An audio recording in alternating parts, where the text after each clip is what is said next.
or afternoon or morning based on when you're watching this video. This is Ananya Pal from Chemical Engineering Student Society. Co-hosting with me today is Ms. Riddhi Chaudhary.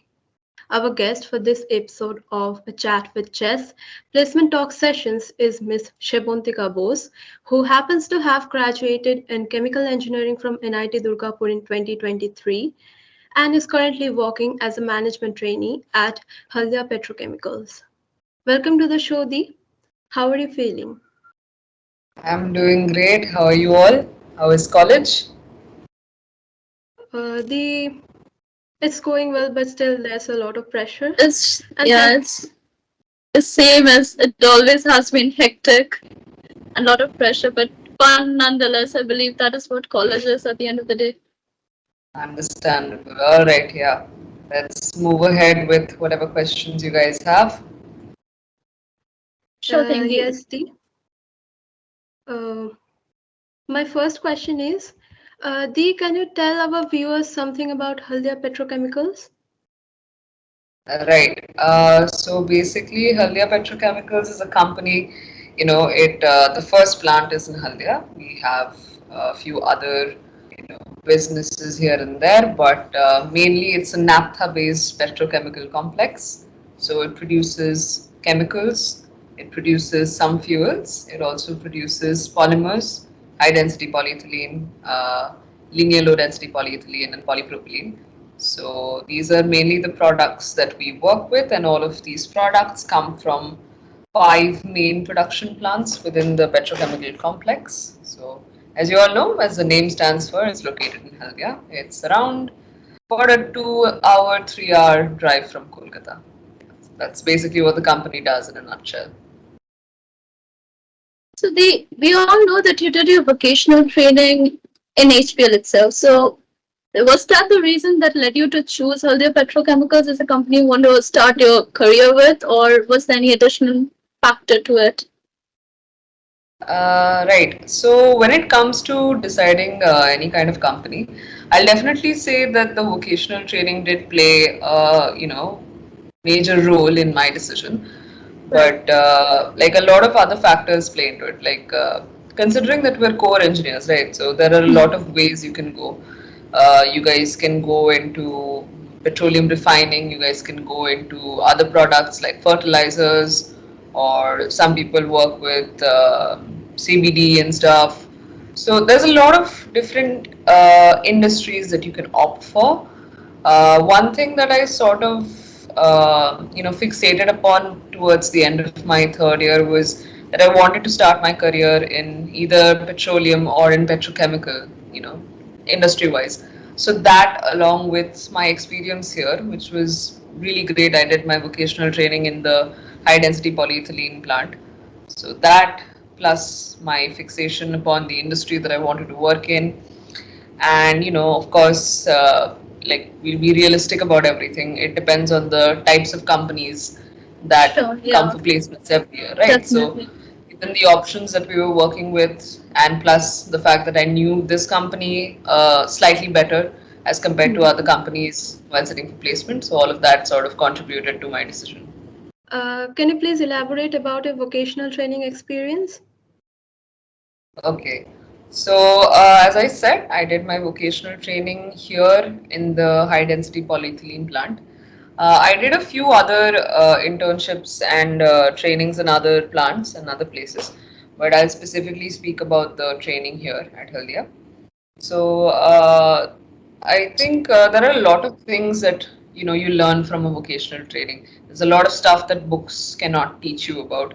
So all of that, and combined with all of the information that's industrially important, some things that you need to prioritize, which of course again no book will tell you, is in a nutshell what I learned here. So we started with the process, which is utilized here, then how that process is optimized, and like when you're working with theory, you guys as students, you guys will know better than me now, because whenever you think of theory, you're working with an ideal set of conditions, and that is never the case, right? Even if you're going into academia or something, if you're pursuing research, even then you'll see that a lot of stuff doesn't necessarily match what the books Right. say. Even as you guys right now, I think you have a lot of lab classes. Most of your lab results will not match what your books say. They will come very close, but they will not match. So when there's that kind of diversification or kind of like a divergence between uh, studying in a college and then working in a plant and applying what you learned in college, you learn to prioritize what stays constant and then, sort of edit what does not, as per se, hold any importance, right? Like, I can sit here, for example, and talk about controllers all day long. That is something that we work with, right? But ultimately, I will not need the level of detail that you guys learn as per se, as in the course material, in the process control course material. What I will need is enough basic knowledge to use it. I need to know how it works to a certain extent, and then I need to know how to operate it. So basically, whatever a vocational training teaches you is number one, how to work, because that you sort of learn from the people who are working there. You understand what the work environment is like. Number two, you understand the process behind it. So this is more of the theoretical part. That's usually something that you start with because it's the most familiar to the student learning experience. Number three, you learn about equipment, and I think is a very big and important thing. I'm sure you guys will bring it up some point later in this. But you learn a lot about the equipment that you see diagrams of, so that's also very important. And I think the last thing you learn is, as I said, what you should prioritize and what you shouldn't. So that really helps out. So I can say my experience here was like pretty great. Today, I want to know something like when you were doing a vocational training, that was a training experience, of course. We know how it works out. They take you to the plant and they show you different things and how every single operation happens. And now you're currently, after being recruited, you're still there as a trainer. Like you're going through a training Yeah, period, right? So, how different yeah, are both these trainings are? Of course, it should be something in much more detail than what vocational right. training usually consists of, right? Right, right. Great question. So, when you're doing a vocational training, you're in the plant for at most a month. Month. So, as I mentioned previously, like the pointers that you sort of learn in a vocational training, in a month, at the very most, you'll be able to obtain a good, solid understanding of the process overview and to a certain extent, some of the mechanical equipment that's used in the plant. And that is at most what you as a student can digest, right? After that, once you're employed in a company, you get the same sort of a title. You get the title of a trainee, sure. But now you're training to operate, the process, you're learning to operate the equipment. So in that case, say for example, if I'm working with any kind of a distillation column, right? Then I'd have to learn in a training period, which is during the internship period, you'd at most have to know what kind of products come out of it. You'll base it to theory, right? You'll know the number of trays, you'll know this and that. You'll try and Right. correlate your best to what you've learned. So that procedure in itself takes a month. Now, when you're employed as a part of a company, it is not only your responsibility to understand what you're working with; it is also your responsibility to operate it, right? So instead of having a pinpoint of knowledge, you're working with a range of operable situations, as per se, which is why most companies have a training period of an entire year. Right. Alrighty, so now let's move to the main section, which is the basic Sure, of yeah, this video, the placement talk. So, absolutely. okay, yeah. So the first question right away is, could you just walk us through the each steps of how actually it starts? Does it start like with an online test that we usually know about, or is it somewhat different than the usual procedure? Right. So when I sat for the exam, of course they took our CVs. There was the basic requirement. I'm sure you guys have that. I don't know exactly what it is this time. But after that, we had the first round, which was the technical test right away. And one thing that's like a little bit different from other companies is we gave the exam offline. It was proctored. It was an MCQ test. and the entirety of the technical test was like technical. There was no aptitude. It was solely core questions. And after that, we had a performance. Sorry, my bad. Personality test, as per se. Just basically like a personality assessment. So based on these two, like specifically the results of the technical test, we were selected for the interview. And the interview in itself, it was both technical and HR. So we had close to about 6 or 7 members from technical teams as a part of the panel, and we had a few members from HR as well. So all of that was grouped into one interview. So when you're, if for the future viewers or even from our batch, if someone's appearing for the HR, they have to be prepared to face a panel of 6 to 7 members offline. That too. I would say that, yeah, like one thing that is, usually present in most companies is nowadays you have comparatively larger panels, right? So you have members from HR, you have members from technical teams, especially if it's a final round, considering that both the interview types were grouped together. So yeah, I would say definitely prepare to face quite a few people in your final round. Sounds a bit intimidating. Not gonna lie. Yeah, Anyways. I mean, it's all right. But yeah. My next question is, which type of projects a candidate should do so that they can get the placement easily? Do we actually need to do versatile projects? Okay, so again here, if you're in your third or in your final year, by now you guys would have, shortlisted what kind of an industry you want to work in. So if you haven't done that, I would suggest you do so. Now, there is no particular type of project that, is guaranteed to bring you success in an interview, whatever. What matters is how much you know about the project that you've worked for. So, say for example, one type of project that's usually, commonly said in interviews is simulation based projects, right? So everyone nowadays, if you're like a chemical engineer, a lot of people have knowledge with respect to Aspen or ANSYS or some simulation software or the other. So everyone knows how the softwares work more or less, but in detail, like knowing about your project in detail is, I think, what would help in an interview. So say for example, if you've done a project which is a simulation of any kind of plant, any kind of process, you'll have to know the problem statement very well. You'll have to know why a project like that should be done.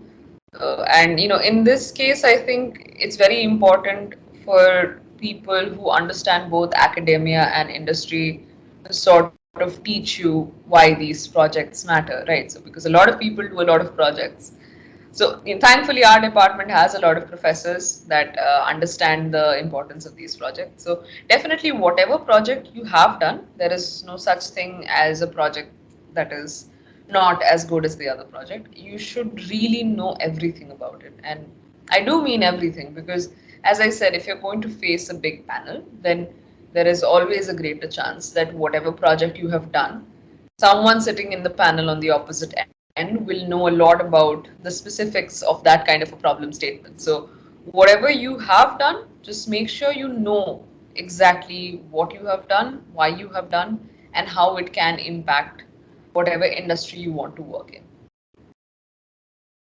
See, I just have a particular question in this regard. Like, as we know, AI and ML, they're just taking over the world today. So, did you have Yeah. anything like that in your CV, or do you think that having that, like doing a project on any of those topics, would give you an edge over the others? Because this is not particularly, we're talking about a core company, but does those projects give you an edge even when you're appearing for core? Okay. So I personally have not dabbled in AI or ML. The closest I've gone to anything like that is maybe some neural network modeling. But regardless of what kind of a project it is, as I mentioned, your knowledge over it is what matters, right? So I think if you search a bit, you'll notice that a lot of the core companies, a lot of famous core companies internationally and nationally, they are dabbling in AI and ML based process control. So a lot of applications are there. So if your projects, this is just personally my opinion, if your projects revolve around something like that, or at the very most, you'll have to just explain that maybe these things, whatever kind of technological advancements are present, they're all tools in the end, right? So in my opinion, again, personally, your mastery over the tool is what matters, and not as per se the complete advancement of said tool, right?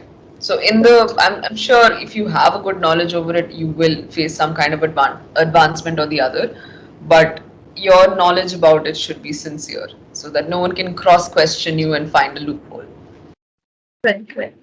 Okay, Dee, coming back to the again more placement questions. So you did mention something of a something along the lines of there being a personal interview round, if I'm not being mistaken, or something like personality round, right? Yeah, That happened right yeah, after yeah. the online test. Can you just elaborate it a bit more? Yeah. So again, ours wasn't an online test. I'll just clarify it. It was an offline Right, it was proctored an exam. offline test. Right. Yeah, no, I'm just clarifying it in case anyone gets a very bad surprise on the Yeah, yeah. next. Sorry, my bad. Yeah, you did mention that. Yeah, the next test, it was basically like, personality assessments.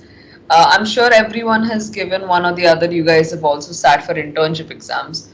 So it basically just asks you questions, situational questions, or something that you would rate yourself, what you would describe yourself as. It's basically this portion of the entire procedure is not something that I believe should cause any kind of stress, because it's basic. You just answer things about yourself and be as honest as possible and as quick as possible, so you have a bit more time to understand the rest of the Right. process. Yeah. So no such thing as self like case studies and such. Just they want to know yourself, what you are. Yeah, yeah. It's when I say personality assessment, I essentially mean, MCQ based sort of test. The way like what do you call those? Myers-Briggs exams and stuff. Something like Right. that along those lines. Yeah. Alrighty. So coming to the technical round, the technical interview questions, what were the main topics that they predominantly focused on? Like we have done a plethora of subjects during our 4 year stay in chemical engineering. So which, in your opinions, are the subjects that students should concentrate on more to, have a higher probability of getting into HPL? So with the technical test specifically, I'll answer with respect to that. I definitely say focus on the basics a lot, fluid mechanics, heat transfer, mass transfer. Focus a bit on mechanical operations, because that subject, you can make MCQs very easily out of that subjects. I would say so. Thermodynamics as well. So most of the questions that we got were very conceptual, you know. Like I wouldn't say that they were the easiest of questions or the most difficult of questions. A lot of the questions seemed very difficult, and upon a second or third glance, you'd understand that there's a lot of logic there as well. So whatever subject you're intending on studying, I'm not saying it's possible to cover the entirety of the 4 year long syllabus. It isn't. Focus on these important subjects, specifically fluid mechanics, mass transfer, heat transfer, for sure. These are subjects that you will be focusing on for the interview as well. And when you're doing the test, I would suggest maybe consult a few websites. You have a lot of websites online that compile chemical engineering interview question answers and MCQs and everything. So practice from them. Once you start browsing these websites, you'll notice that a lot of them have similar questions, or a lot of the questions have a similar algorithm of thinking to get to the answer.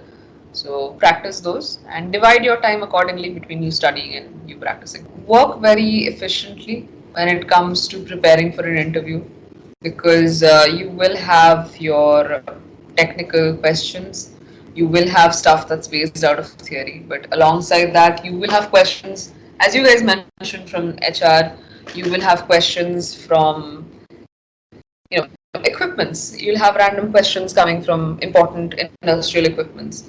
You will also have a lot of questions based on your projects and your internships. So I would suggest whatever you have prepared for the interview, which is not particularly related to your academics, specifically your projects, your internships, study them very well.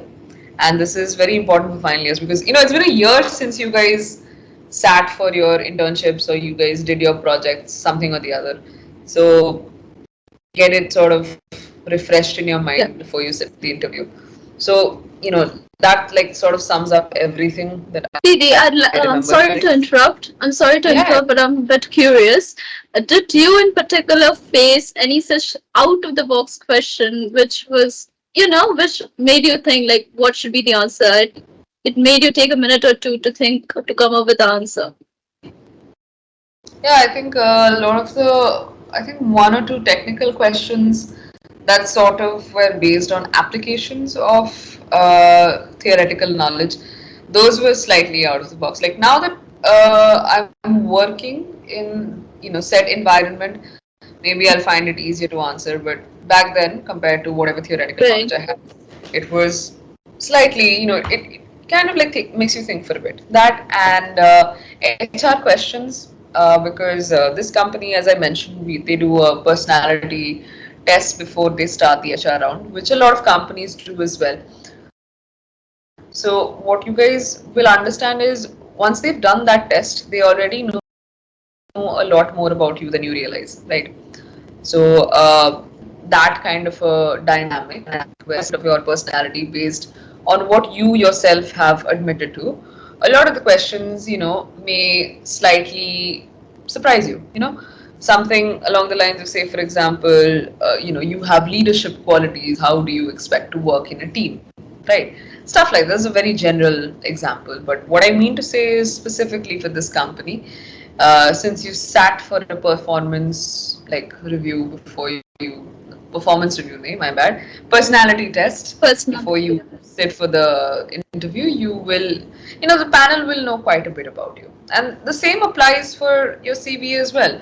So you already have admitted to proficiency in certain things, right?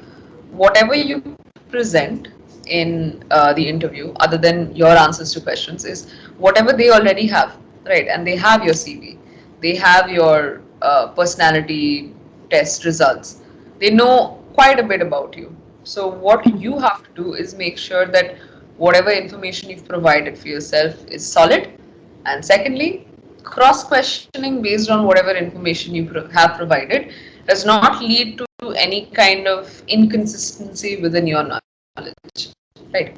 So this is basically what the interview should look like, given that, and of course you have the technical questions, and there's no way out of that. For that, you just have to study this. Yeah. As we know, most of us are members of any club or society, or even multiple clubs and societies. How much impact does it make on our CV, and does being a member of any club and society help in interview or in the placement? I definitely think it does. Especially when you get to the interview round, you'll have the HR portion of that. They will focus more so on co-curricular activities or non-academic activities you've done over your college time, right? So in that kind of a scenario, you'll need to have examples, or need to have instances where you've done something or the other that doesn't directly correlate to academics. So in that respect, a lot of the clubs, not just a lot, all of the clubs of our college do good work in one way or the other. They do work either which is very specific to a certain goal, or they do a lot of general work, a lot of work that involves a great degree of management. And all of that work never goes wasted. All of those qualities and skills learned, they never go wasted, right? And it's really evident in maybe the way you answer HR questions. You'll just notice that once they start asking you about your qualities, you have a certain section in the CV format that mentions either qualities or soft skills or something like that. So one thing about the HR round is that they'll cross question you. They'll ask you why you have a certain opinion of yourself. So in that respect, if you have a few examples to back it up, which personally for me came a lot from the non-academic activities I've done over college. So they tend to help out. So having that kind of exposure to, college is just not just about studying. No one comes to college just to study. So everything else you've learned will contribute in one way or the other in whether or not you have a successful interview.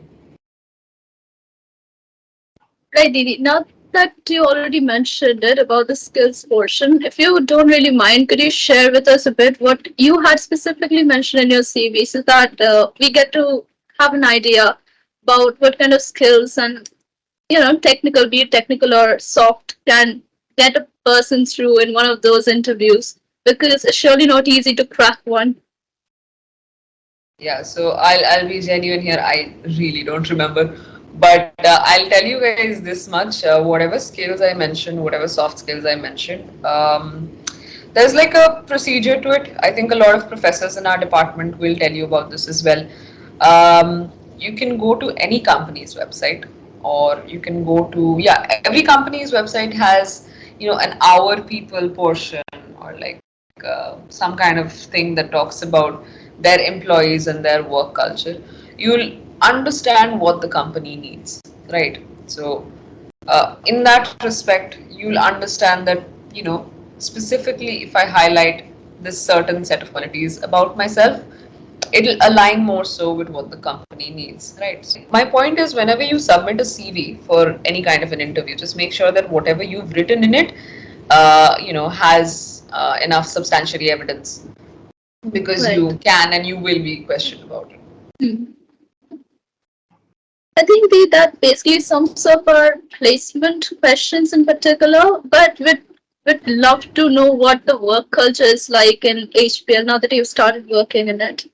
Personally, yeah, I think personally, like, if I'm speaking from like a process engineering overview, the work culture here, there's a great deal of learning. That is one thing that's prioritized a lot. So that is something that you guys, personally might appreciate, because you're graduating from a learning environment, and then once you start working, a lot of importance is still given to a good deal of learning. So that's there. And it's a growing company, so in one way or the other, you are learning with an environment that is both, they're both comprised of like experts, but they're also learning themselves. So when you're under the mentorship of people, you guys will understand this, because even in college we have great professors who do that. You are in, like, you're in the audience of people who have maybe 20, 30 years of experience in the field but are still learning. So it's great to see something like that, because you're learning with them, you're growing with them. That I think is, a good sort of a pointer about the work culture here. And yeah, again, proficiency and sincerity is something that is, it'll be appreciated everywhere you go. Like, this is not particular to any kind of company, but given that, it's like a very good pointer about the work culture here as well. This, since we are going to face the placement procedure very soon, we need to know about it beforehand. That what are the problems or challenges that we can face during this placement procedure? So specifically for this company, as well as the final interview, they take place on the same day. At least that's what happened when we sat for it last. So that is a slight issue, I think, because you'll have to, like, be in that zone, in that entire interview sort of zone or test zone for quite a while. So I would suggest take care of that. Stay hydrated, or have something to eat, or something or the other. Just make sure that you personally are prepared to sit for, slightly, a bit of a long procedure. That's there. Another issue, again pertaining to the same, theme essentially, is usually the way you prepare for qualification tests and interviews is very different, because tests are usually MCQ based. You have an objective sort of mindset when you're answering them. And then you jump straight into an interview wherein you have a completely different type of questioning method, you Right. have, a different way in which your concepts are judged. So switching modes from a test sort of mindset to a interview mindset kind of proves to be a little difficult. So I think if you like organize all of your learnings very well, I would suggest maintain any kind of like a diary or a notebook wherein you have everything sort of aligned. Like even if it's like interview knowledge, I think you'll find a lot of websites that will highlight important questions or important concepts. So just make sure that you have all of that knowledge in the same place, because the last thing you want on a day where wherein you're like already nervous is for your notes to be all over the place, because your thoughts are already all over the place.